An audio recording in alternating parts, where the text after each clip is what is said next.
Baka matanaw at baka matanaw ninyo ang tunay na kalagayan ko.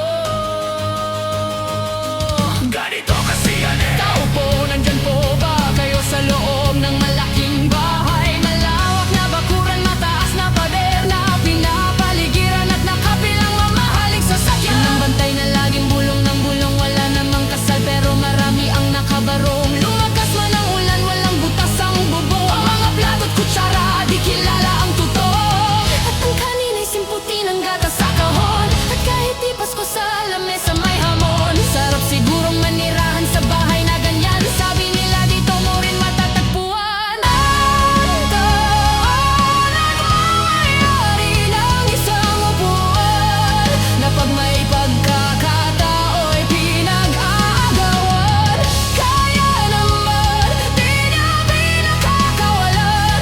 Kung makikita ko lamang siya, aking sisigawan. Kayo po nakaupo, Subukan nyo naman tumayo.